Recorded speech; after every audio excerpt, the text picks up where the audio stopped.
Welcome to the show, everyone. Thanks for being here tonight. Thanks for taking the time to listen too, by the way. I really appreciate it, you guys. Got a cool show planned for you tonight. Going to be talking to William Sheehan, and he's the author of Bigfoot Terror in the Woods, Sightings and Encounters, Volume 1 through 4. And Bill's going to be sharing some of the encounters from his books tonight. If you get a chance, go pick it up on Amazon. I have all 4 copies and holding it here in my hand. It's actually a pretty cool book. A lot of cool encounters. It's kind of like Sasquatch Chronicles, but in written form. Very cool stuff. And I'm so glad Bill's willing to come on and share some of the encounters. So definitely check out his book. If you've had an encounter, shoot me an email. My email address is wes@sasquatchchronicles.com. And if you get a chance, please check out sasquatchchronicles.com. You can become a member, get additional shows. I know on Friday night, I talked to Matt, and Matt had two great encounters. And then we got in a conversation about whether one of these creatures should be shot or tranquilized. And I really appreciated my conversation with Matt. Very well-educated guy, very smart man. If you get a chance, check it out. It was episode 472. The name of it is I Knew I Was About to Die. And when you listen to his encounter, it's hard to disagree with that statement. Very cool show. I hope you get a chance. Check it out. SasquatchChronicles.com. Again, thank you guys for being here tonight. Let's jump into it. Bill, welcome to the show. Thanks so much for coming on. Thanks so much for having me, Wes. It's a pleasure to be with you. I told you that I'm a newfound listener to your podcast, and I enjoy it very much. Well, I appreciate you listening, Bill. Thank you for that. You know, time is a precious thing, so thank you for taking the time to listen to the show. I really do appreciate it. And I know we're going to get into some of these encounters. I started reading the book last night. I have all 4 volumes of it, and I've been really enjoying reading these encounters. What made you write the book? Did you have an encounter, or has it been more or less a lifelong obsession with this topic? What got you into? What made you take the time to write a book on this? Well, I grew up around, my father was a pilot, and he was a weather observer for the FAA. And hanging around with him, I gained an ability to become what I call an observer. Cloud formations, constellations, bird watchers. There was a time in my life when I could name every plane that was in the sky, be they military or commercial. At some point, after, I guess, first seeing the Patty film, maybe back in the 70s, it's so long ago I don't remember, I was instantaneously a believer that these creatures were out there, and that belief has never waned for me. The problem being that I, like most people, only had available to me what little was in print, and of course the same reel clips via television that we see over and over again. And no, I didn't ever see a Bigfoot for myself, but I was convinced that they were real and kind of was grieving a little bit that I couldn't find more data. So I took it upon myself with a considerable amount of time, money, and effort to begin gathering together evidence by various means, which then amassed to be so much that, as you know, I'm a writer, and I decided to enter in on writing these books about Bigfoot. And the amount of evidence, testimonials available is just overwhelming, as I think that you and the listening audience will see. Yeah, it is. And I'm glad you put it together this way. You know, a lot of times guys, they get together and they'll write a book about their theories. And I mean, at the end of the day, I'm not going to sit down and read a book about some guy's theories. But I do love encounters. And I think the audience in general loves encounters. I think if I brought on a quote unquote expert and just talked about Bigfoot, I don't think anyone would listen. I wouldn't listen. And that's what I love about the books. I almost would love to write something like this. I'm a terrible writer, but to have the encounters documented in written form. I know we're going to talk a little bit about the bodies, and I want to go over some of these encounters in the book. Let's talk about the roadkill evidence. It's in Volume 4. Walk us into that encounter, if you would, Bill. Yeah, it's fairly brief. Having given it much thought, knowing I was going to be here with you today, I said to myself, I put a lot of time and effort into writing this out and proofing it so it would sound good. And I think I'll just read it back to you. It's very interesting, very brief. It came from a couple named Wilfreda and Helena Gomez, who were living in Massachusetts at the time of this incident. And I'm going to begin with Wilfredo, and then we'll end with Helena a few paragraphs in. Wilfredo said to me that my wife and I were returning home on the interstate one night in December of 2009. In the distance, as we were coming up a grade, we saw a semi-truck on the shoulder with its flashers on. As we got closer, there was quite a bit of blood on the pavement and some pieces of debris from the truck, like broken lenses and a mirror laying in the road. We were driving quite slowly as we were approaching the truck and had noticed something on the shoulder which we believed to be a bear or a moose. Suffice to say, it was something very large, and it appeared that it was what had collided with the truck up ahead. We pulled up on the truck and got out. Walking over to the cab, we saw the driver was still inside. I grabbed the side rail and jumped up on the fuel tank to check on the driver. He was sitting in the seat with his head in his hands, still behind the wheel of the truck. I tapped on the window and asked him if he was all right, and it took him a few seconds to respond as he rolled down the window. I could see that he was in shock, and he didn't answer right away. About a minute later, while I was telling my wife, Helena, to call the police, he said to me, "I just crashed into a damn Bigfoot that was running across the road back there chasing a doe." I said to him, "You hit a what?" He repeated himself, saying that he had just demolished the front end of his truck, hitting a Bigfoot that was crossing the highway. I climbed down from the cab and walked to the front of the truck. The lights were still on, and the entire grille, front bumper, and hood was buckled inward. The left front fender and headlamp were demolished, and the truck was leaking water from what appeared to be the radiator. It was about 10 minutes later when a trooper came roaring down the highway, and an ambulance soon followed. At this time, the driver still had not come out of the cab. He was sitting there in silence and holding his head. As the trooper drove up, we told him briefly what we knew had happened, and he jumped up to talk to the man. Moments later, a second ambulance came to the scene as well as another trooper. The driver was now out of the truck and talking. About 300 feet behind the truck, the animal was on the side of the road. My wife, Helena, stayed by our car while one of the troopers and I started walking back to it. He had his gun drawn and told me to stay behind him.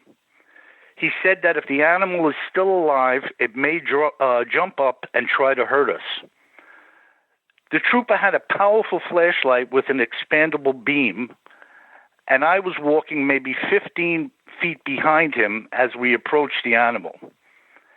As soon as the light hit it, I saw the blackened face of a gorilla-type beast with blood pouring out of its mouth. I actually saw one of its eyes blink, and its hand moved slightly. I knew immediately that this was no moose or anything else that is known to be in these woods. It was exactly as the driver had said. He had crashed into a Bigfoot with his truck. The trooper told me to go back by the truck, and as soon as I had reached it, he fired 3 rounds at point-blank range into the creature to put him down. A few minutes later, he took report from us as to what the driver had told us. We overheard as well what the driver was saying to the ambulance crew and the other trooper. He said that he was fairly certain that he was going to hit the deer and was trying all evasive measures in a short period of time not to do so, saying that the trailer brakes had locked up and the trailer had begun to swing wide when all of a sudden the Bigfoot was now squarely in front of the truck and unavoidable. He said when he hit the beast, he wasn't wearing his seatbelt, and the impact caused him to fly forward, smashing the windshield with his forehead, which explained to me why he was sitting there in a daze holding his head. Thank God he wasn't cut or bleeding. And as we were now leaving, the ambulance crew was putting the man in the back of their vehicle. Helena and I took off. Now, here's the end, which is really quite interesting. This is from Helena. I was asking Wilfredo what he had seen because I stayed by the car. I saw the trooper fire the shots and had only heard the conversations. Wilfredo told me that it was a Bigfoot and it was still alive but badly bleeding, which was why the trooper decided to put it down. I said to Wilfredo that I couldn't wait to hear what the news reports would have to say about it the following day. But when the morning had come, there was nothing. We sat by the TV all day, waiting, and nothing at all was said. The next day, Wilfredo actually called the local news station and inquired about not hearing the story. They had said they knew nothing about any such story and asked Wilfredo what he had seen. Wilfredo must have spent 30 minutes on the phone with them recounting the entire story, and the next day, again, nothing was heard or said on the news, and nothing was in the local papers the entire week. We both knew what we had seen and heard, and yet not a word was spoken about it. We thought that surely there would be great interest in such a story that was never told. Yeah, that's interesting. Incredible. You hear, yeah, it is incredible. You hear a lot of encounters like that, to where someone hits it and then it just gets swept under the rug. I guarantee if you'd have went back down that highway a few hours later, the place would have been spotless. I've heard it a million times. Yeah, that's Wes. I just turned 60 years old in September. I was never what I would consider naive. But in recent decades, it seems the longer we go on, the more deception is out there in the forms of just lies to the public, as if somebody feels like they need to protect us from whatever. We can't make sound decisions on our own. You know what I mean? Yeah, and it's amazing to me. Yeah, and I agree. I agree completely with what you just said. And happy birthday, too, by the way, Bill. Thank you. Did he go into any more descriptions beyond a black face? It looked like a gorilla. Was there anything else that he said to you that stuck out as far as details go? Well, the conversation was extensive, and I try not to bombard the reader, with how many grains of sand were on the street. Right. But yeah. He told me that initially, they thought it was a moose. It was a massive body, and even though he mentioned a bear, he was leaning more towards the moose because of the size.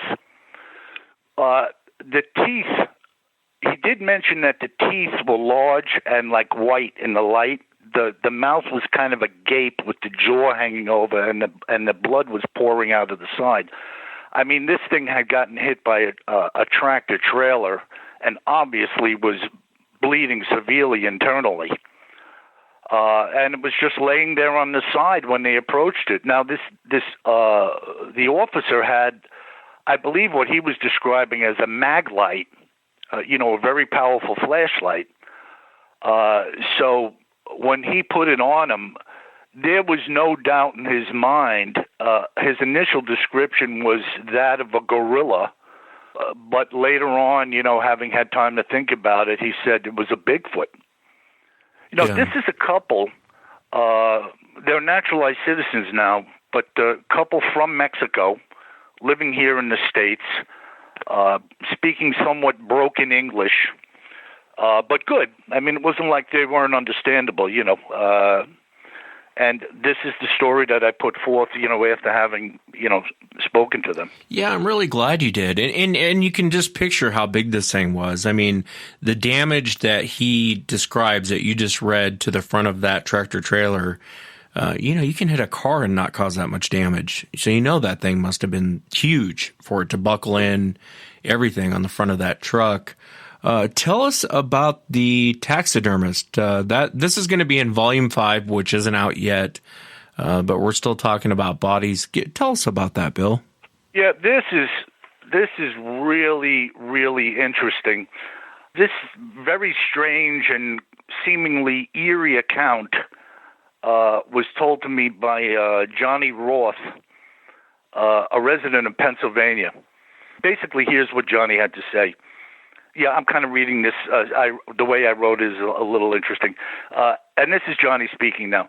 As I begin to tell you and your readers what it is that I saw, my thoughts are that I should preface it by briefly telling you of a singular event which happened during my childhood. I grew up in a neighborhood which consisted of 100 homes. There were obviously many families living within the community, and consequently many fathers who earned a living in a variety of different ways. One of the men who lived 6 houses down from me, Mr. Candelora, was named Mr. Candelora. He was by trade a taxidermist, which as a young man seemed rather cool and unique to me. I had a habit at the time of going into the woods with my BB gun and shooting birds and squirrels, which is something I wouldn't even consider doing now, but at the time I didn't care. One day I shot a blue jay.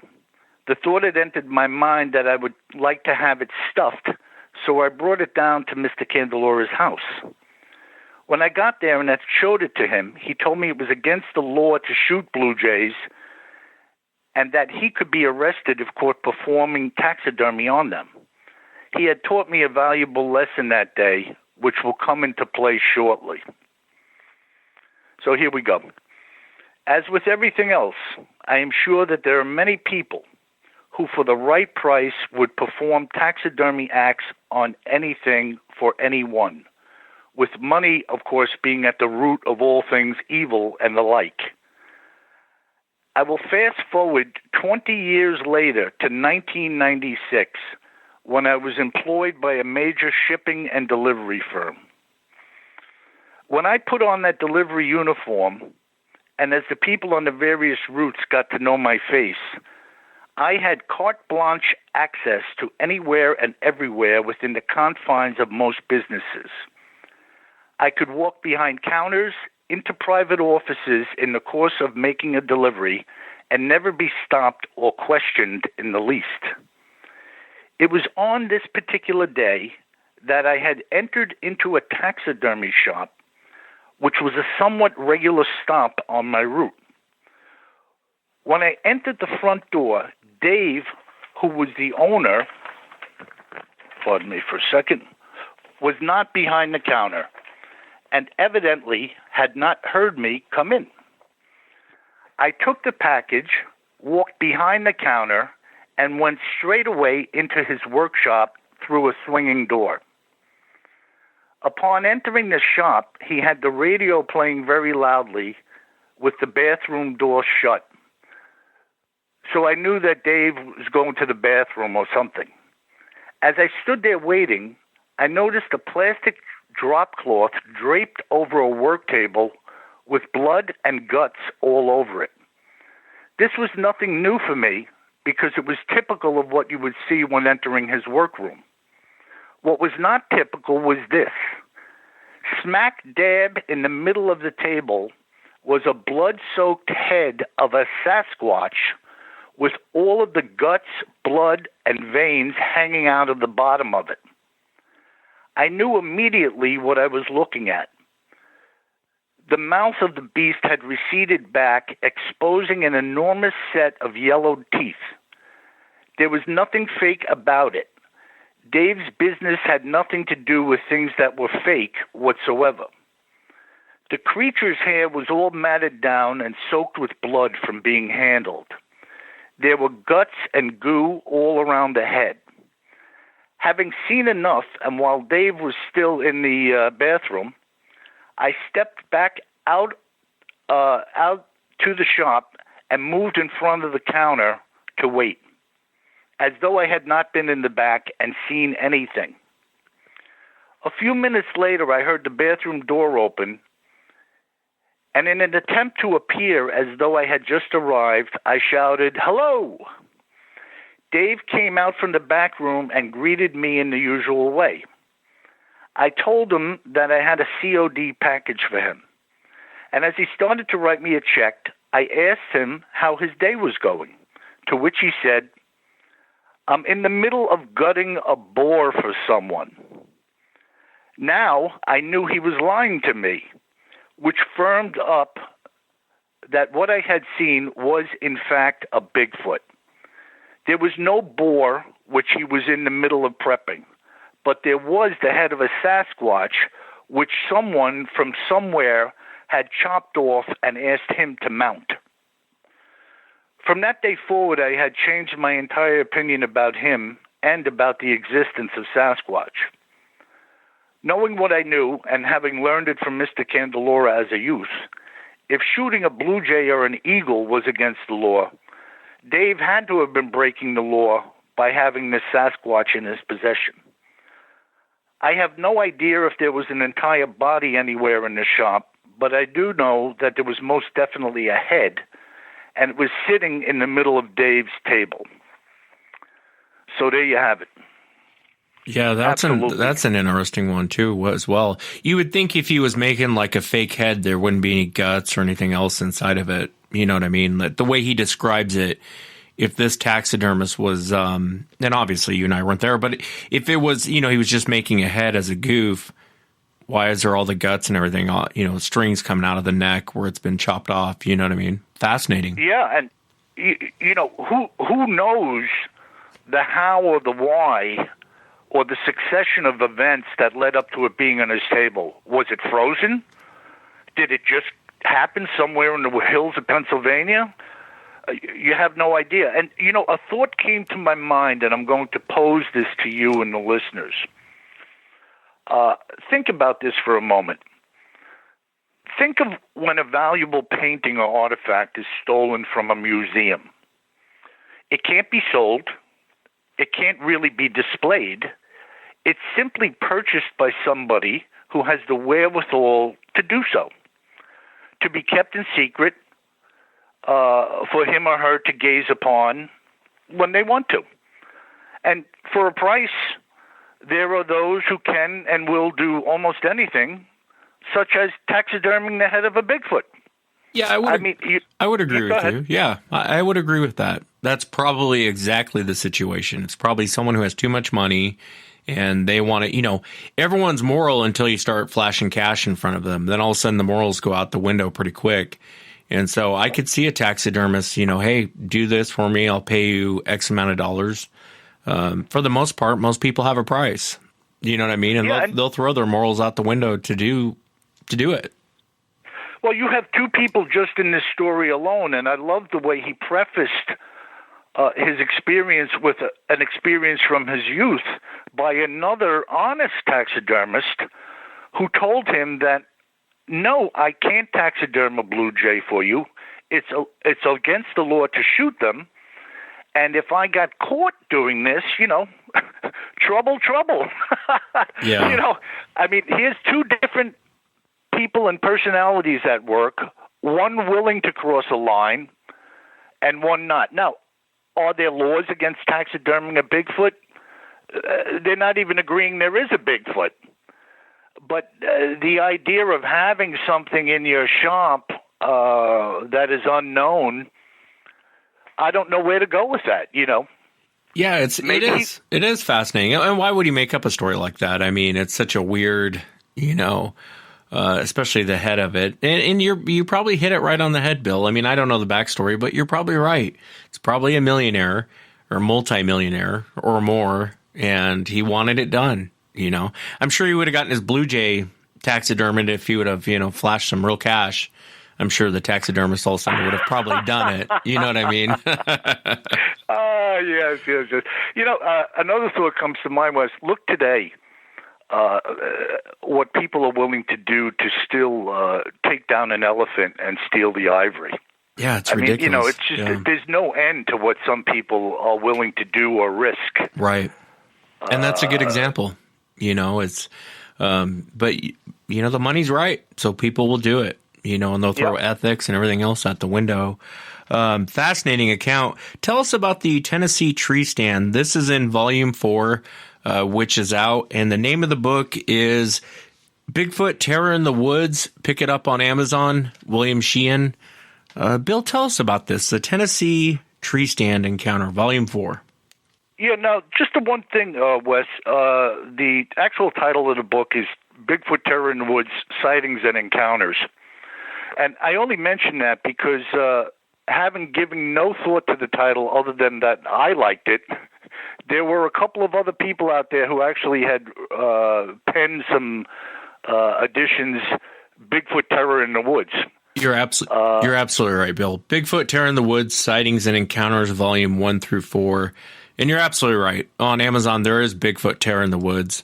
And I'll post a link. I'll go to Sasquatch Chronicles. I'll post a link to all 4 volumes.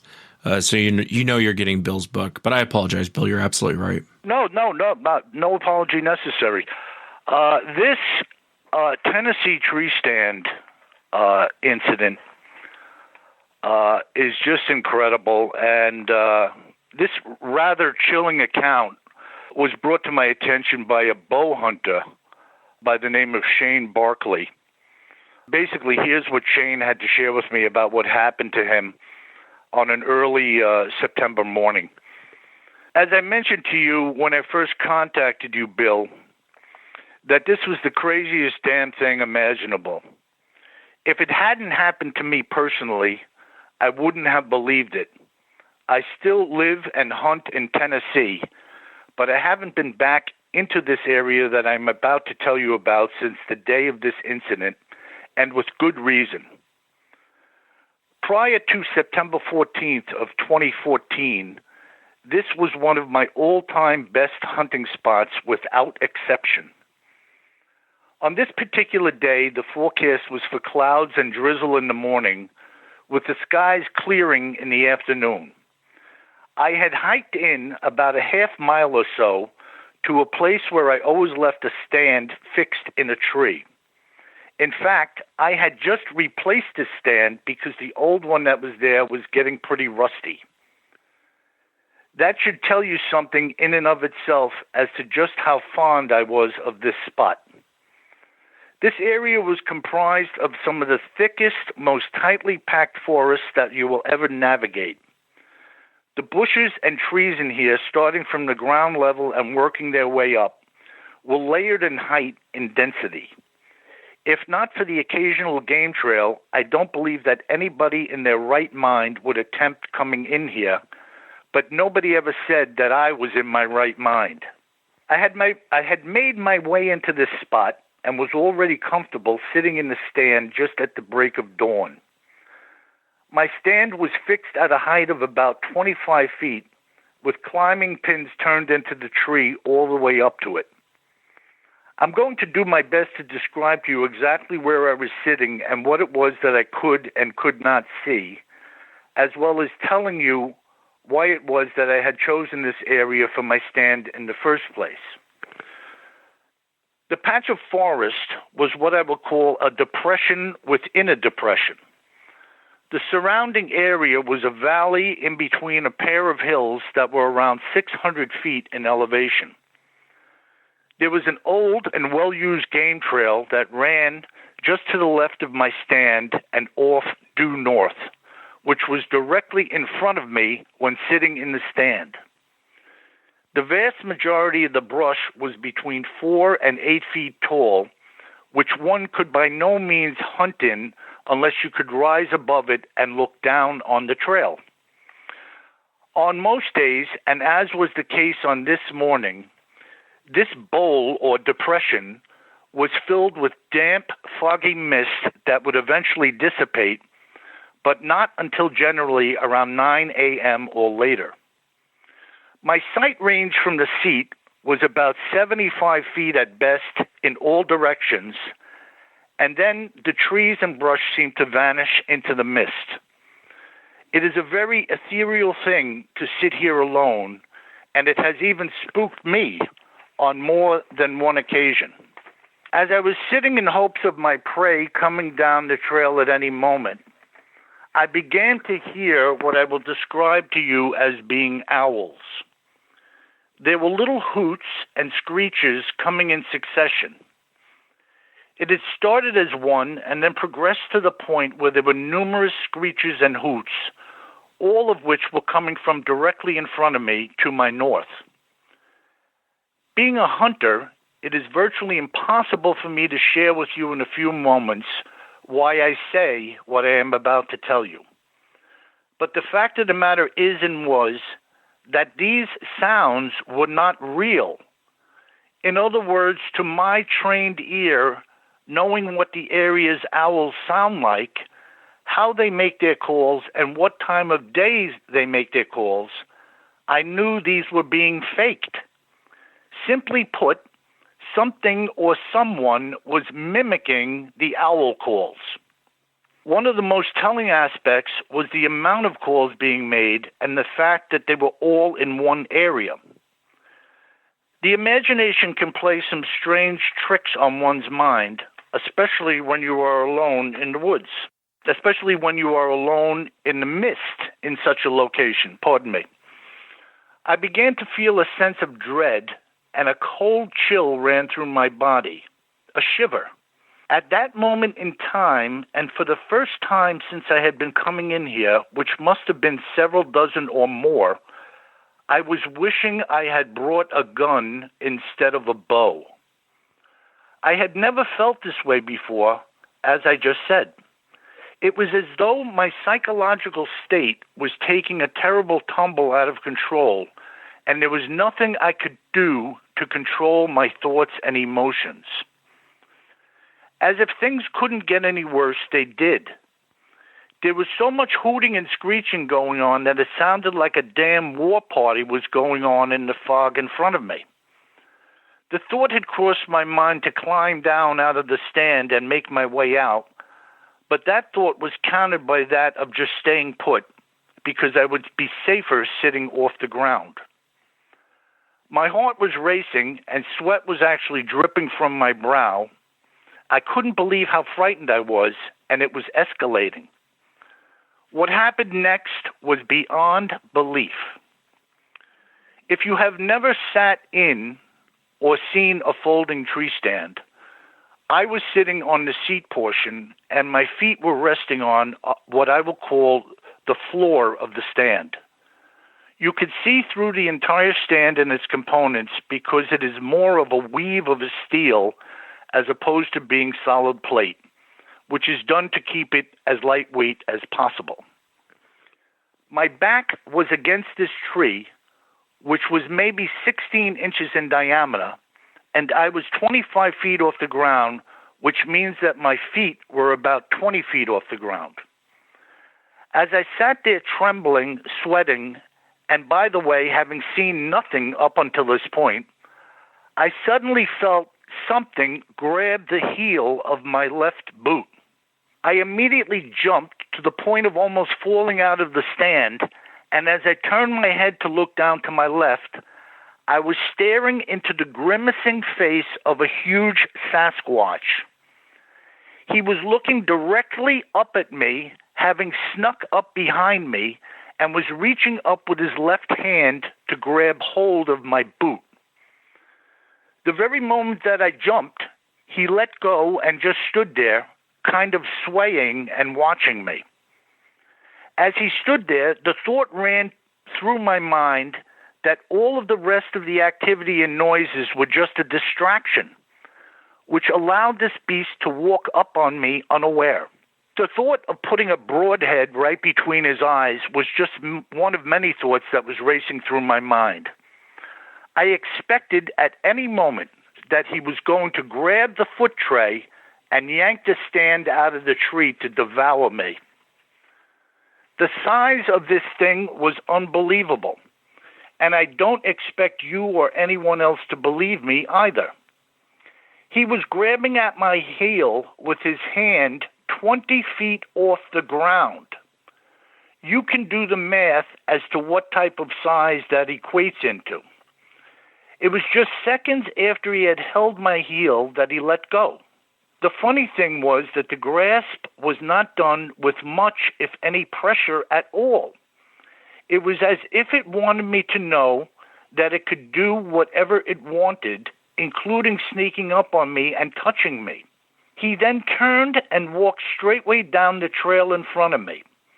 As he did so, all of the noises had stopped. The woods had suddenly and unexpectedly become dead silent. I think he took about 10 steps to cover 75 feet and disappeared into the mist and trees. It was at that moment that I realized I was pissing in my pants. I have no idea why. Call it caused by trauma or whatever you will, but I was peeing in my pants.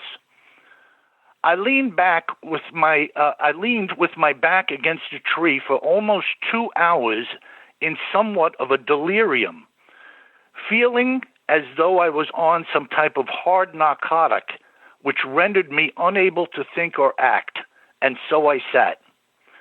I remember looking at my watch at 9:30 a.m. when I decided to move down the ladder. Everything at that moment in time was happening in slow motion. At least that's the way I perceived it. It seemed as though it took 20 minutes to get down the ladder, after which I sat under the tree for another half hour or more. I was staring down the trail where the Bigfoot had walked away, and I have no idea why. I was in a complete and utter daze. I remember looking at my watch when finally I had reached the car, and it was almost noon, having begun my morning in the stand only a half a mile from where I had parked to begin my hike. It was as if this encounter, and during it as well, that time had stood still. Yes, it was still passing, but I was totally and completely disconnected from reality. That week, I called out of work sick for 8 days. It took me that long to recover from this stupor. I went back into the spot many months later after winter had set in, and as I stood beneath the stand, I tried to make some sense of the events of that day. I looked up at the seat and visualized him reaching up and grabbing my boot. To do so, he would have had to be 14 or 15 feet tall with his arm extended beyond that. His arm had to have been 7 or 8 feet long. The game trail was only perhaps 2.5 feet wide, and this beast with its back to me seemed to be at least 3 times the trail's width at its shoulders.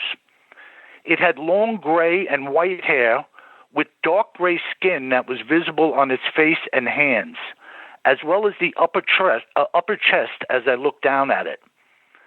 Thinking back, the face seemed to have an incredibly evil smile. But is that just how I was perceiving him? Perhaps as Bigfoots go, he was very handsome and was actually smiling at me. The fact is that he grabbed my boot gently. He could have easily torn me from the chair and from the tree, and that would have been the end of the chair and me, but he didn't. And that's what has puzzled me. When he was walking away from me, I felt as though anesthesia was taking effect before surgery. That moment in time when suddenly you're drifting off and then you can't remember no more. However, I had taken nothing, and I had only the encounter to blame it on. It was the most bizarre event of my lifetime, and now you are part of it. Well, that's an amazing encounter. That really is an amazing encounter. Bigfoot Terror in the Woods, Sightings and Encounters. And that one is actually from Volume 4. That's amazing, Bill. I mean, he's lucky that thing didn't drag him out of that tree stand. Oh, my God. The terror. I get chills thinking about it. Yeah. It's just yeah. unbelievable. Well, you know what's fascinating is he talks about the smile. And I had Mike Woolley on. You hear him in the intro of the show. He's one of the guys that says its eyes are real, real evil. Similar situation, but he talked about it smiling. He said like a Joker smile, almost not like a friendly smile, a very almost kind of evil smile. And when he said that, that made me think of that encounter. Very fascinating. Yes, and think about, Wes, we hear, people say to me, are these stories true? And I say to them, what do you think? And the reason I say that is this. There's an old adage that says the following. To those who believe, no further evidence is needed. And to those who don't, no additional evidence will suffice. If you think about what has already been brought to the table evidentially about the existence of Bigfoot, if 1% of that evidential proof was brought into a courtroom with you or I being accused of some type of crime, we would be going away for a long time. And the other oddity is this. Is it Dr. Meldrum? Is that his name? Yeah, Dr. Meldrum up in Idaho? Yeah. He's that college professor that we see on television. Very astute man. This man is nobody's fool. I was listening to him one day talking about the dermal ridges on the footprints in some of the castings and whatnot. If you think about the FBI, the police department and whatnot, they use tire tracks, castings of tire tracks, castings of shoe prints to implicate people in crime, saying that this same pair of sneakers was in the suspect's closet. These are the tire tracks from Bill's pickup truck that was at the scene. And yet we have prints being identified by experts as being legitimate and not hoaxed, and everything is looked at under the same umbrella that it's all just one big joke. And really, it shouldn't be that way. Yeah, I tend to agree with everything you just said. I can't disagree with anything. It's like when I have cops on the show, and I've had way more cops on the show than even the audience realizes, because a lot of times I don't say what they do for a living. But I can tell you I've had way more cops on the show than probably most people realize. And the interesting part is, a cop can take you off to jail, based on his good word. But why is it when they see Sasquatch now they're crazy? Everything else, you can take his good word for it. But when it comes to this, yeah, it's frustrating. It's very, very frustrating. Fascinating account. Very fascinating account. That was from Volume 4. That's the Tennessee tree stand incident. Isn't that what you named it, Bill? Yes. Yeah, it's just incredible. Absolutely incredible. It is. I mean, you can't, and I take this stand on this subject as I do with all things, Wes. Is everybody lying? Is everybody some type of fool? And if you take that stand, to what end? There's no money involved. There's only ridicule, embarrassment. Why bother? If you're somebody like me, I've got thick skin. I can handle a debate with anybody. I'll enter into the fray with anybody and anything. But I know everybody is not like me. Some people just cower away. Mum's the word. Don't say anything. Keep your job. Shut up. Whereas I, on the other hand, tend to be a little more bold. I talk to people about a number of different topics, and I want to hear what they have to say about it, Yeah, I agree with you, Bill. I think in the Bigfoot world, you either develop thick skin or you leave. It's one or the other. Bill, did this next encounter, the fight, did it take place in Canada?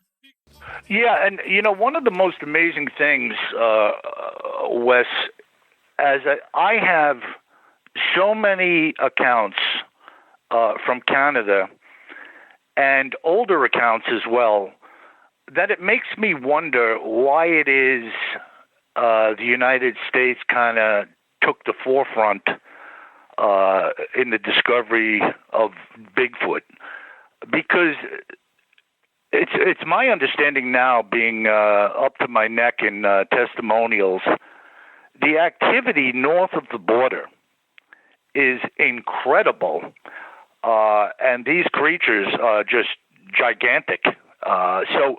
But yet we don't hear anything from their side either. There's nothing in print. There's no testimonials coming forth. We don't really get information, and surely people up there are listening in on what we're talking about here in the States. But yet we don't really have any program or anything coming from there, which I thought was kind of unusual. It is a little unusual. I have had people on from Canada. Is probably the second largest listening audience I have, next to Australia.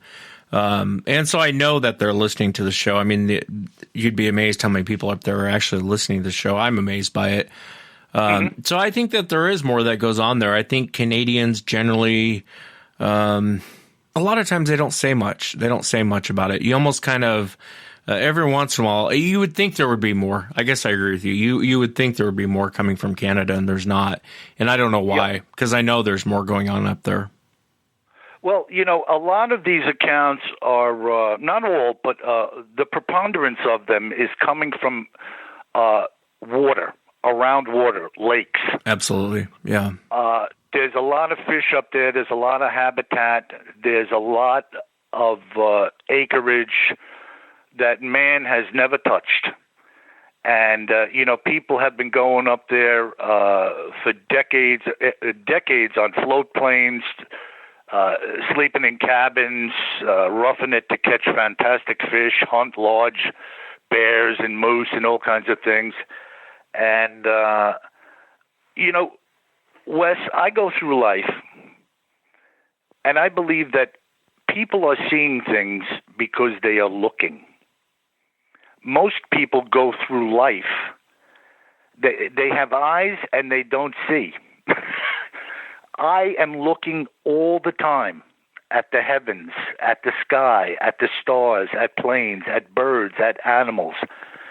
When I'm out striped bass fishing, I'm looking at the bait, the surface of the water. I'm always looking. I'm always inquisitive. And because of that, I see. And although a lot of these encounters are accidental, a huge amount of them occur because these people are out there and doing things that the average person behind a desk is not doing.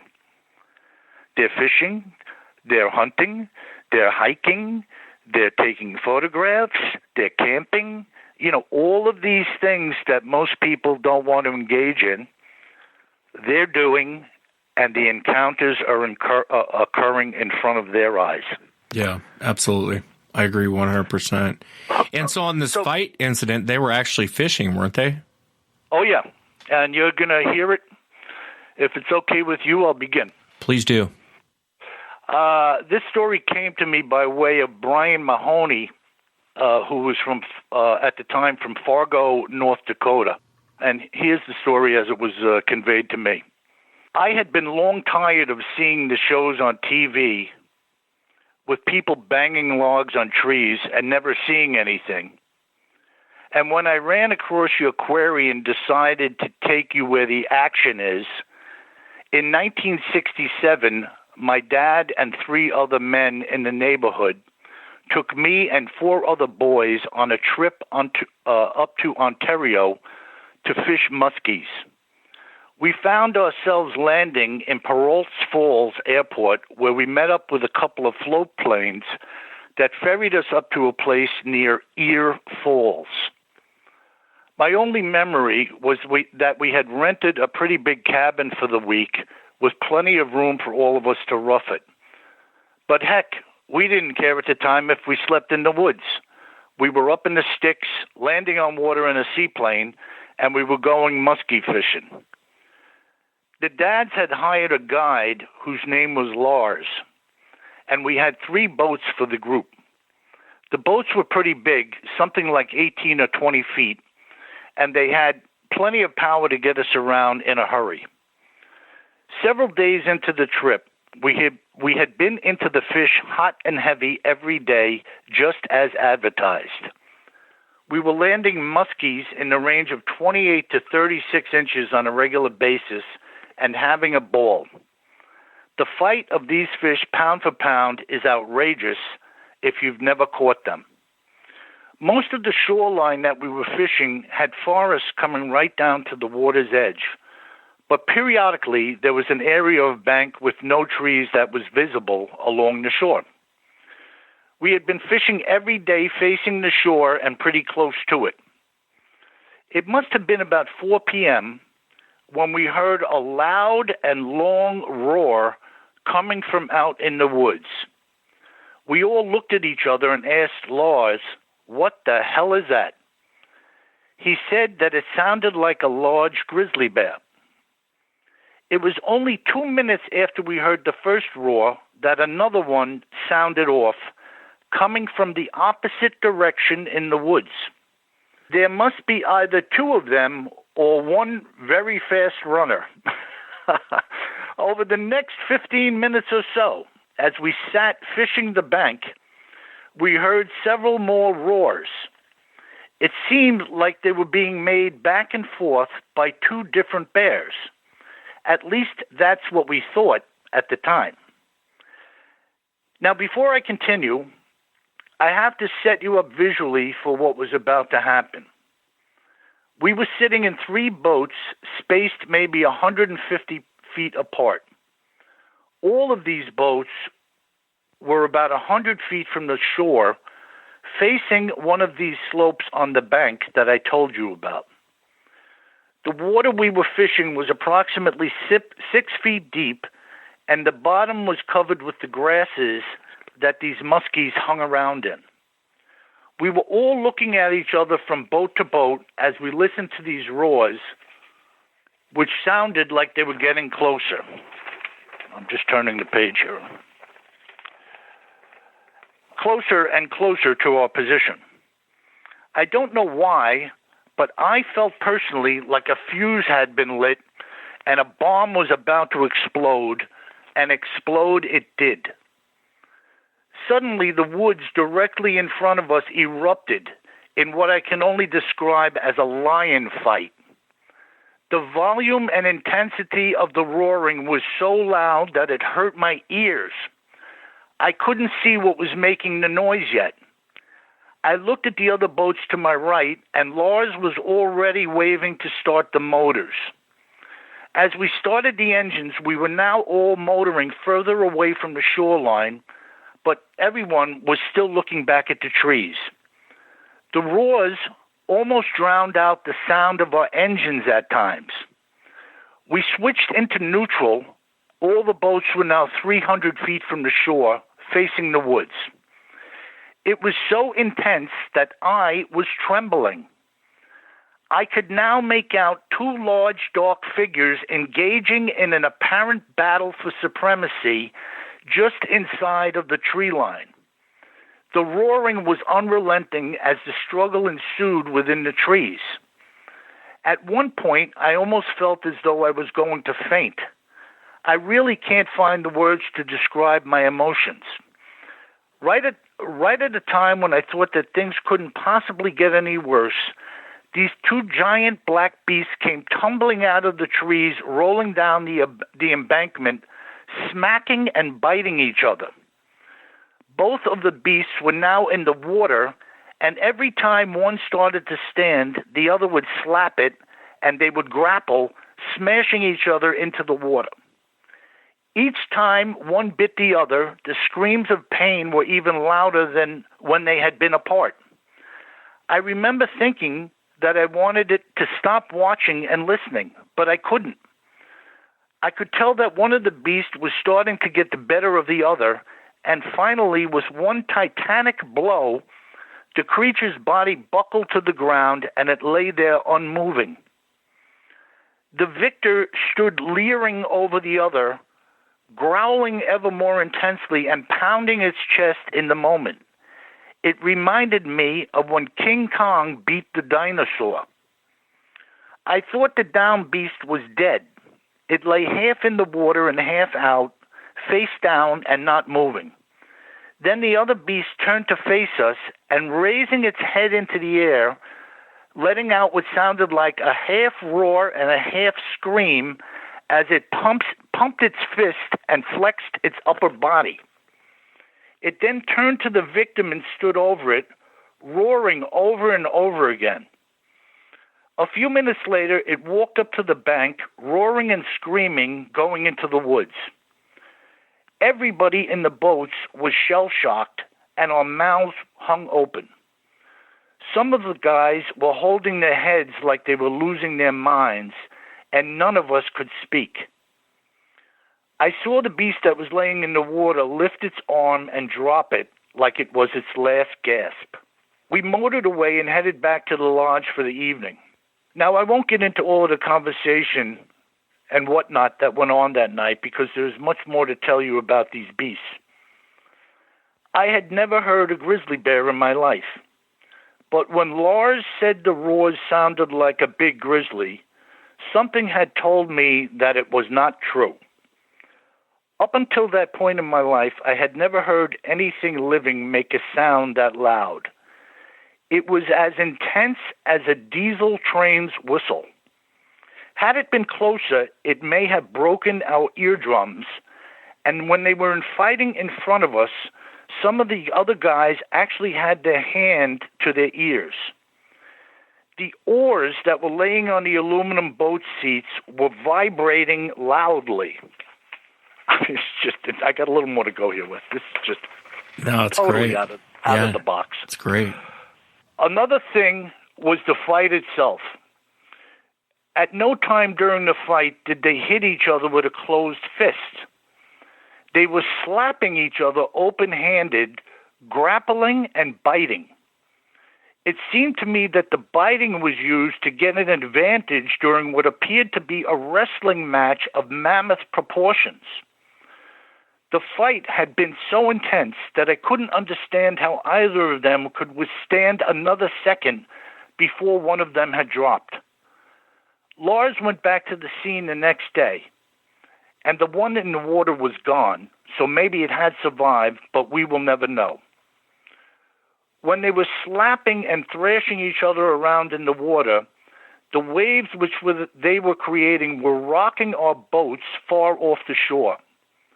They were incredibly large, and when their mouths were open and roaring, in particular the one that in the end was looking at us while roaring, I could see huge white teeth, and it looked like a bowling ball could have fit into the mouth with no problem. The two of them had to be in excess of 10 feet tall and maybe 2,000 pounds. When they were slamming each other against the ground, I could feel the reverberations out in the water, and you could hear the hit. This had to be some type of animalistic fight for territory or domination of the females. It was like they were calling each other to the duel, and neither was going to back down. In my opinion, these are vicious and bloodthirsty wild beasts that are not to be trifled with. But there are people walking around in the woods with no guns who must be out of their mind, thinking they're going to visit Mr. Happy of the Forest. These are his words. One of these monsters could easily take a full-grown man and throw him into orbit. This type of physical strength and force is something that we know nothing about and quite possibly never will. It's kind of hard to disagree with anything he just said. Bigfoot, Terror in the Woods, Sightings and Encounters. And I know that one's titled The Fight. That's in Volume 2. I'm in Volume 1. I might have to break away and go read that one in Volume 2. That's fascinating. You know what's interesting about what he just said is I had the two brothers on a long time ago. Anyway, I've talked to them many times. Everyone knows what I mean. The woman in white, the two brothers. Anyway, they had seen these creatures fight, and it's very much like he just described. They said it was a lot of open slaps. It was like watching two wrestlers go at it. Not so much boxers, but like two wrestlers go at it. That's terrifying, man. Can you imagine being in that boat? I'd be like, let's get the hell out of here. Wes, I can't. I just can't. But if as you just heard, these guys were at a point where they were basically mesmerized or numb, if you will. Think of the shock of what was transpiring in front of them, and here they are out in the peace and quiet of Canada, muskie fishing, when this unfurls in front of them, if you will. I mean, it's just incredible to be sitting there with the waves. These beasts were creating waves, thrashing each other around in the shallow water, and the waves were reaching the boats. And then he said that the oars laying on the aluminum seats were vibrating from the volume of the sound that they were creating during this fight. I mean, that is just incredible. Yeah, it is. And there's a lot of modern day and even historical accounts that read just like that of what people actually witnessed. And I hope the audience goes out there and checks out the book. It's kind of cool. You know, the encounters are only a couple pages or a page or two. It's not a lot of reading material, but you pulled together some really cool encounters throughout all 4 volumes of the book, of all of these books. So I really hope people go out there and check it out. Tell us about the practice pit. Now, this is going to be in volume 5, which is not out yet. The practice pit soon will be out. Bigfoot Terror in the Woods, Sightings and Encounters. It's going to be in volume 5. 5 and actually 6 are being proofed right now, so they'll probably by the end of October. But this event, you know, once again proves you talk about violence. To me, these are wild animals. I hear a lot about this human hybrid, all of this different. I'm total disagreement with the notion of these being a human hybrid. I believe these are just another part of the creation that we know very little about. The numbers of them, who knows? To me, if you encounter them and walk away, you are lucky. Perhaps you got them on a good day or they weren't hungry, but in no way, shape, or form would I want to come in contact with them, whether I had my shotgun with me or whether I did not. I mean, that's just my opinion. Yeah, I do not think it's a good idea to extend your hand to a raccoon in your backyard, and I don't think it's a good idea to get too close to a Bigfoot. It's so funny you said that. I said that on Friday Night Show. I said, you know, I love raccoons. I think they're about the cutest little thing on the planet, but I'm not going to get within 10 feet of one because that rat's going to throw me a beating like I've never seen before, and I'm going to be at its mercy. It's funny you say that because I said almost the same thing. I was like, you know, 20-pound rat's going to come after you, and you're at its mercy. But yeah. I didn't mean to cut you off, Bill. No, I'm really enjoying this immensely because so much time and effort has gone into this that it's just a pleasure to be on a venue such as yours with the work that you do and the work that you put in. I enjoy immensely your presentations, the ease with which you interview people. Frankly, I feel very comfortable talking to you. I feel like I've known you for 20 years. I appreciate that, man. It's funny because for the audience listening, when Bill and I were talking about kind of laying out encounters, a lot of times when you bring an author on, they never share their good stuff. They'll give you kind of a half-assed, then go buy the book. Bill was like, I got 30 encounters for you. We can talk about all of them. I was like, well, it's not a 5-hour show, but I'm so glad because you're bringing the best, and I love the way the book is written. I really do, and I am trying to promote it because I do like the way it's written, and I hope the audience, if you love Sasquatch Chronicles and you love listening to people's encounters, you'll absolutely love Bigfoot Terror in the Woods, Sightings and Encounters, the first 4 volumes, and I can't wait for volume 5 and 6 to come out. And by the way, Wes, I really appreciate your comments about your thoughts about me bringing the best to the table.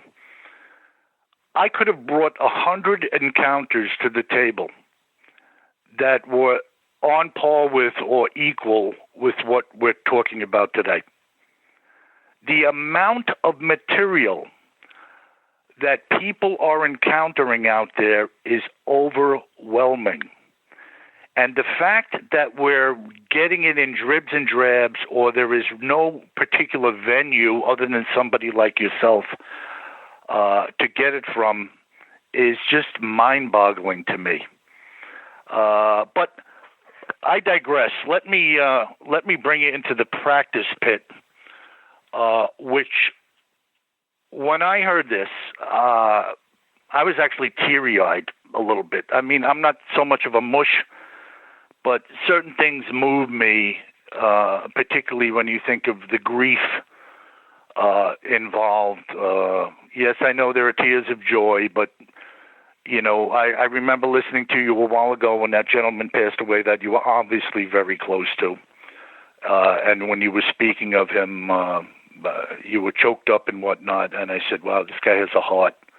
You know, the fact that he would get on the air and publicly, you know, expose himself, that, you know, you loved or cared for this individual so much that in speaking to him, you were just obviously choked up. But I don't want to dwell on that. I just wanted you to know that I appreciate that. No, I appreciate you saying that. The doc, that was a hard show to do.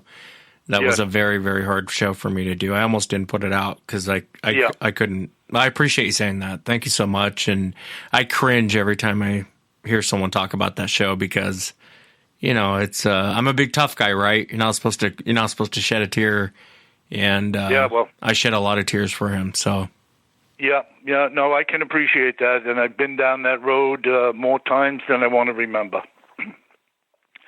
So the following story was told to me by Cole Adams, currently lives in Kansas, and here's what Cole had to say. In the early 80s, I was living with several other guys in somewhat of a communal arrangement in the Pacific Northwest. I'd rather not give specifics about exactly where, because should my old friend's wife ever read this, it would reopen some very nasty wounds which are better left closed. The fact that I mentioned this communal style of living has absolutely nothing to do with what had happened. I simply mention it in order to give you a window into my life. I had made a friend of a fellow named Chip Hayes. The two of us spent a fair amount of time together racing dirt bikes. We also liked to shoot together, and Chip was a hardcore hunter at heart, whereas I was more or less given to target shooting, not willing to put forth the effort and the commitment needed to hunt with Chip. At any rate, we had a nearby place where someone through the years had dug out a long cut through the earth with a dozer. The cut ended with a tall hillside of dirt at the back end of it. Chip had named it the pit, while I like to call it the shooting gallery. The cut ran downhill on a slight grade for about 400 feet, and at the back end, the wall of dirt was about 40 feet tall. We had some picnic tables to rest our gun and arms on, and we used to go there to target shoot and sight in our rifles. On September 27, 1981, the weather was turning lousy, and it had started to drizzle outside. It was at about 4 p.m. when my phone began to ring, and I picked it up. On the other end was Lana, Chip's wife. Now, they only had one vehicle, and that was Chip's truck. She said that Chip had gone down to the pit earlier in the day, adding that he was going to sight in his rifle for an upcoming hunt. 6 hours had passed, and when she was getting a little worried about him not having returned, I told her, "Say no more, I'm heading over there right now." I jumped in the truck and drove immediately over to the pit to check on Chip. The pit was about 15 or 20 miles from my house, and by the time I got there, the day was already turning to night. Chip's truck was parked right near the entry area, but Chip was not visible in the cab, nor did I see him anywhere in the pit, the entirety of which was wide open to the eyes. I got out of the truck and could see Chip's gear on one of the tables, and yet no gun and no sign of Chip. So I started shouting out his name. There was no response, and I have to tell you, I was getting more than a little worried. I suddenly had a really bad vibe that something awful had gone down. That's all I can say. Looking at the back corner of the pit's rear wall, I could see, based on the way the dirt was disturbed, that someone or something had climbed up or down the dirt wall in the corner. I thought that it was Chip, who may have climbed up there to do a little squirrel hunting or something of the sort. The rain was coming down heavier as I climbed up the corner myself. Once on top, I was looking around and immediately saw Chip's Minnesota Vikings hat laying on the ground. When I walked over to pick it up, the ground surrounding it was soaked in blood. There were large footprints all over the ground. I am talking about size 20, super duper large. I put all these X's in there. And they appeared to be from a gigantic barefoot human. Call it intuition or whatever you like, but I felt compelled to walk in a certain direction.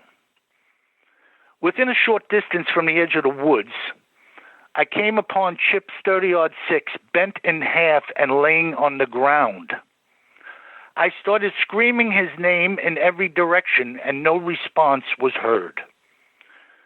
Suspecting foul play, I headed right down to where his truck was parked, only to find more of the same. Large footprints were surrounding the entire vehicle. Looking first in the window, and then upon entering or opening the door, I had to try all I could not to heave right on the spot. I knew that I was looking at Chip, but it didn't register in my brain in the moment as to what exactly had happened. Chip was dead. His eyes were bulging out of the sockets, with his body having been folded in half backwards, and he was stuffed in front of the front seat under the dashboard on the passenger side of the cab. I started to sob profusely, holding my head while leaning on the hood of his truck. There would be no helping him now. His fate had been sealed. I tried to compose myself, and I jumped in my truck to go for help. Keep in mind that this was way before cell phones, and there weren't any phone booths out here either.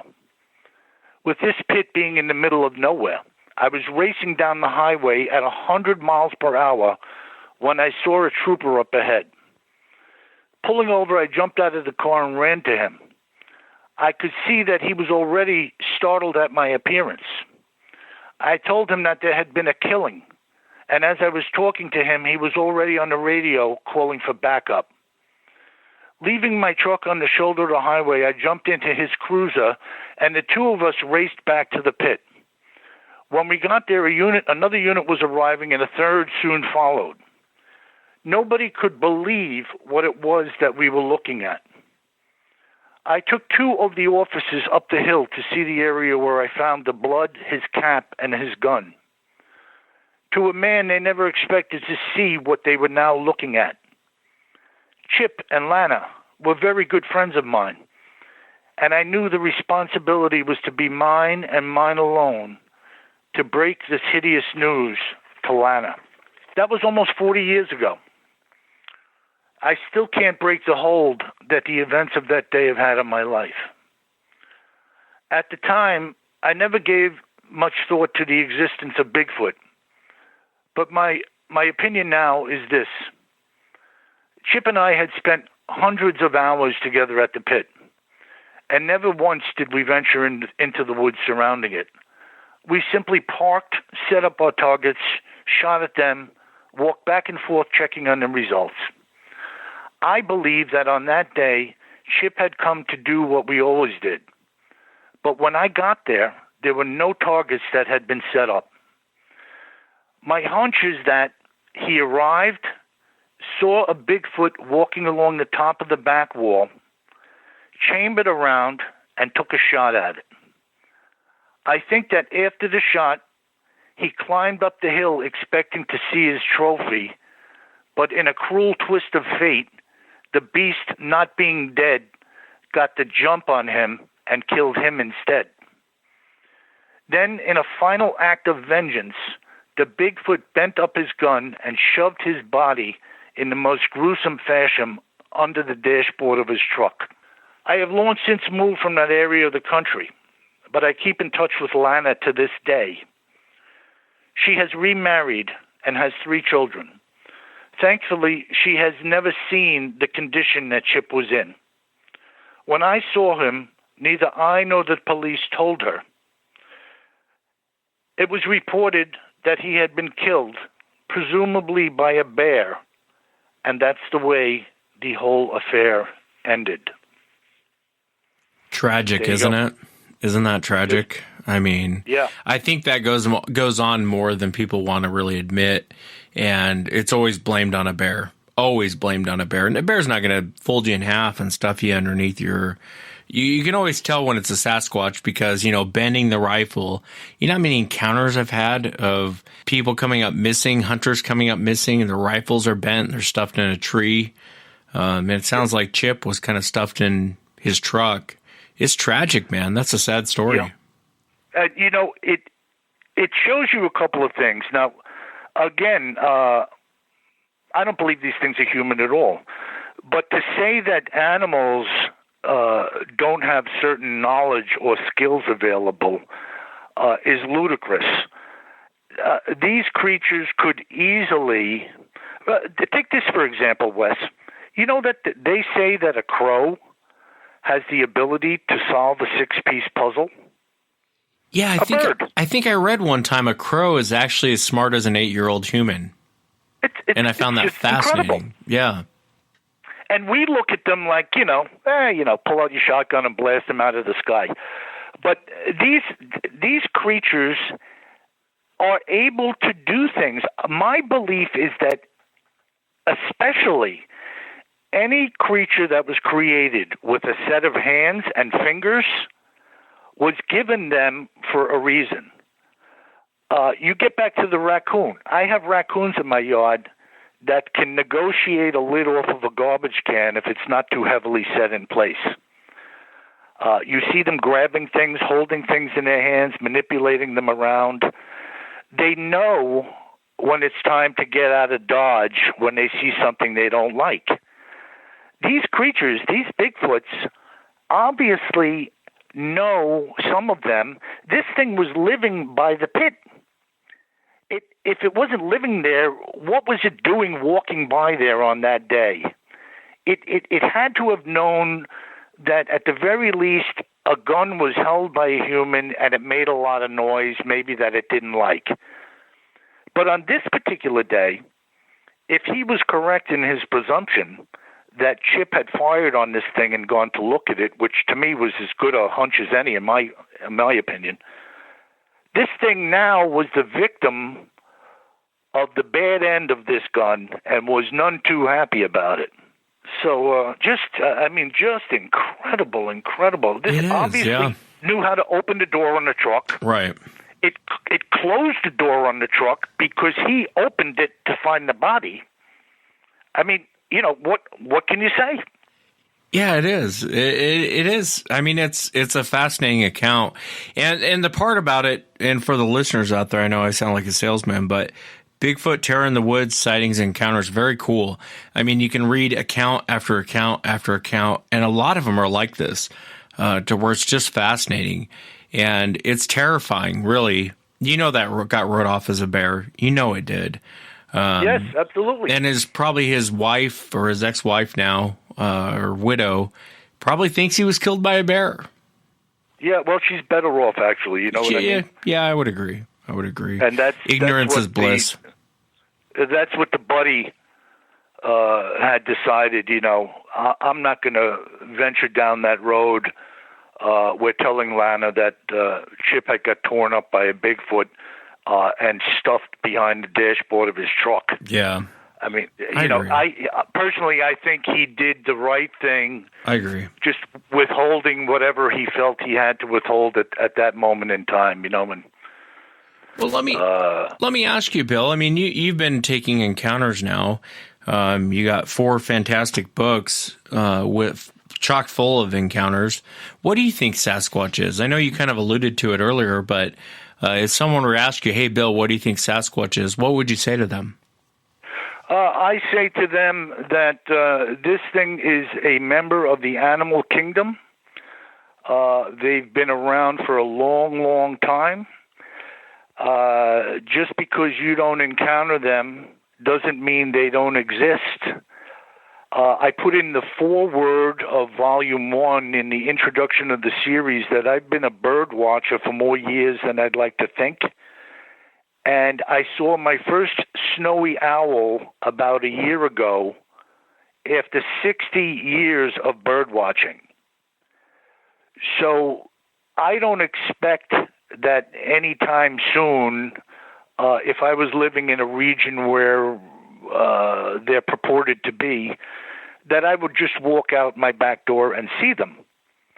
But I tell you what, knowing the type of person that I am, if I lived regionally in a place where I was outdoors, which I would be, I would fully expect that in my lifetime, I would see at least one of them or not more. And again, that's because I'm looking. I think they are a creation. I've given this much thought because people are always egging me on about the stories in the book. And, of course, the non-believers are very vocal and, laughing and cracking jokes sarcastically.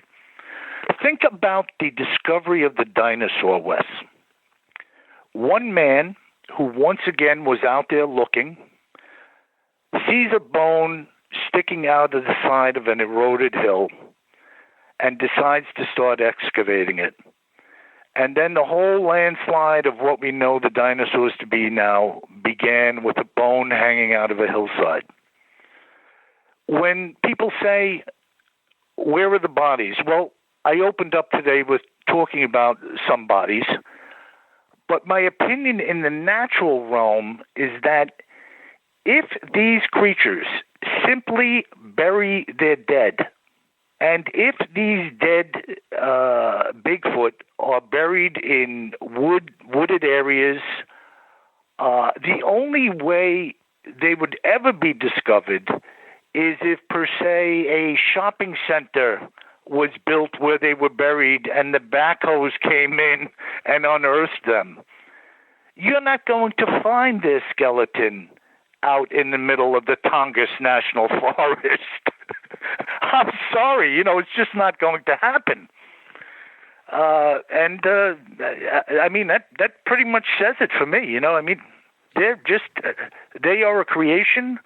The count on them may not be that great, but because they're not just running around all over the place, it doesn't mean that they're not out there. Yeah, that's my opinion. What? Yeah, no, and I appreciate you sharing it. And I kind of, I agree with you. It's on Friday night show. Matt was talking about the coelacanth, and he was talking about how scientists say, the coelacanth was, it died off millions and millions and millions and millions of years ago, and we all accept it. We're like, well, these are scientists; they must know what they're talking about, right? Well, fast forward to some hillbilly over in Asia that likes to go out and fish coelacanth and eat them every night. Here's a guy in modern times eating coelacanth, and they're like, well, this dinosauric fish, it died off millions of, take my good word for it. It died off millions and millions of years ago.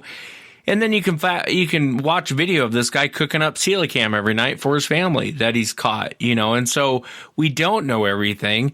And just because you haven't seen it doesn't mean it doesn't exist. I hate to break your ego, and I don't mean you, Bill. I'm talking to the skeptics. Yeah. Mm-hmm. Just because you haven't seen it doesn't mean it doesn't exist. I've never seen an alien. I'm pretty sure they exist. Now, what they are, we can argue, but there's something going on out in the woods. Too many people are coming forward and saying, I've seen this. And the crazy part, none of these people know each other, yet they seem to describe the exact same thing they're seeing. Obviously, there's little differences from one territory to the next, whether it's East Coast, West Coast, Canada, Mexico. There's some slight differences, but for the most part, everyone's seeing the same thing. And you talked about evidence earlier with footprints, sounds, and it almost becomes, I think Bigfoot is too close to us, and it makes people uncomfortable realizing something that close to us might be out there running around. Whether it's human, whether it's an ape, whether it's an alien, no one knows. And, all these Bigfoot researchers, they'll tell you exactly what Sasquatch is. I'm here to tell you they're full of crap because none of them know. They're giving their theories and their opinions, but at the end of the day, no one knows. And I love Bigfoot Terror in the Woods, Sightings and Encounters, because it's one encounter after another, after it's testimony after testimony after testimony. And they aren't just like roadside crossings. I mean, they're fascinating encounters where there's a lot of details given. So my hat goes off to you, Bill. I think you did a great job with the books. I'm only on volume 1. I haven't gotten to 2, 3, or 4 yet, but I will. And I can't wait to read 5 and 6 because there's some really cool encounters in here. Yes, and there are a couple of what I would call very strange encounters. The Dead Falls Lake Affair, the Disappearing Man, the Orb. They bring a totally different dimension to Bigfoot. But, again, who's to know? Who's to know exactly the how and the why? We are simply left with the God-given ability to observe and then to let these thoughts run through the process in our minds and in our hearts as to trying to make something out of what we have seen or experienced. These people, they have no axe to grind. I am not paying them. They simply want to share what happened with somebody who is willing to listen. I think I told you, Wes, if I didn't, I'll just mention it briefly and we don't have to go down this road. I actually had my life saved by an angel. And I share the story all the time because I want to open people up to that possibility, and I want to hear what those have to say who respond to it in a positive way. And you would be blown away to hear the conversations that people have told me after I breached the subject with them about what happened to me.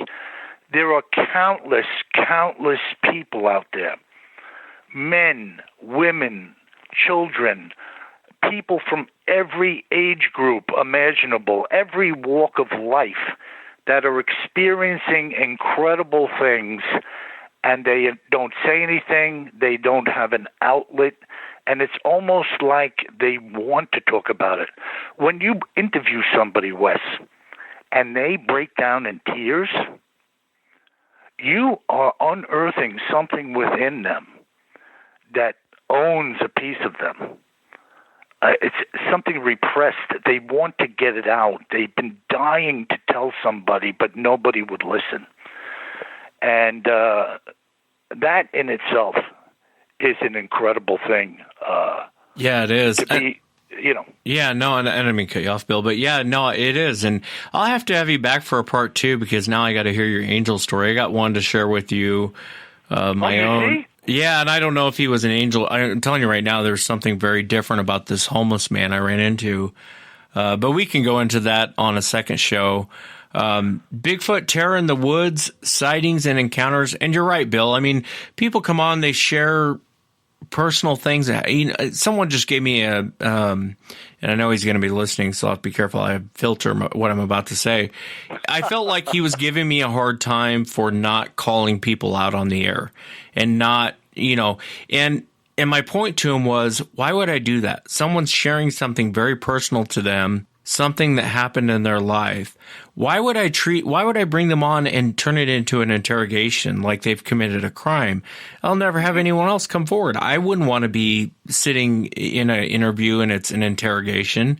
It wouldn't make me comfortable. Why would I do that to someone else? And, I just respect people's time, that come forward. And I think that's where you're going with it, is you respect people's time when they come forward and they share something very I've had many conversations on the phone where people are breaking down. I've had grown men, very large, scary grown men, break down in tears on the phone over what they've seen. And you got to hear people out. It's like the doc used to tell me. I know we brought him up, but the doc used to tell me all the time, Wes, hear everyone out.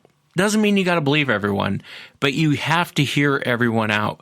Someone's going to say something to you one day, and then further down the road, someone's going to say something else, and you're going to be like, oh, I heard that before. I've heard this very similar before in this situation. Let me tell you about it. And he said, that's how you come to answers with what we're dealing with. And that's why I like your book, because it's encounters. You get to hear about what people are describing, what happened. I think you get so much information from that. And I really appreciate you coming on and taking the time to share the encounters, because I know you don't have to take your time, Bill. Your time is precious, just like mine. And the fact that you would come on, share it, I really hope people go out and buy the book. And the links will be on SasquatchChronicles.com. Definitely check out Bill's book. Bill, thank you so much for coming on. I really appreciate you being here. And I mean that. Wes, it was a pleasure. And, if you decide to have me back on, there is plenty of grist for the mill. You're coming back, Bill. Usually I ask, but you're coming back. If I got to drag you back on the air, you're coming back. And listen, if you're ever in my neck of the woods out here on Long Island, I'll take you out and show you how to catch a striped bass. You got it, brother. You got it. Thanks again, Bill. Thank you, Wes. Take care of yourself. Bill, thank you so much for coming on. And I want to remind the audience again, go out and buy his book. There's 4 volumes, but it's Bigfoot Terror in the Woods, Sightings and Encounters. It's W.J. Sheehan, William Sheehan, or Bill. Gosh, he did such a great job with that book. I really enjoyed reading it. If you've had an encounter and you'd like to be on the show, shoot me an email. My email address is wes@sasquatchchronicles.com. And I don't want to forget this. I want to give a shout out to Sasquatch Syndicate. He was kind enough to call me up and say, hey, brother, come on down. You can meet the people of Tombstone. I know you guys heard me talk about that 2 weeks ago, but a big portion of that was because of Chuck. Chuck said, come down. I got you. So Chuck from the Sasquatch Syndicate podcast, thank you so much. Until next time, everyone.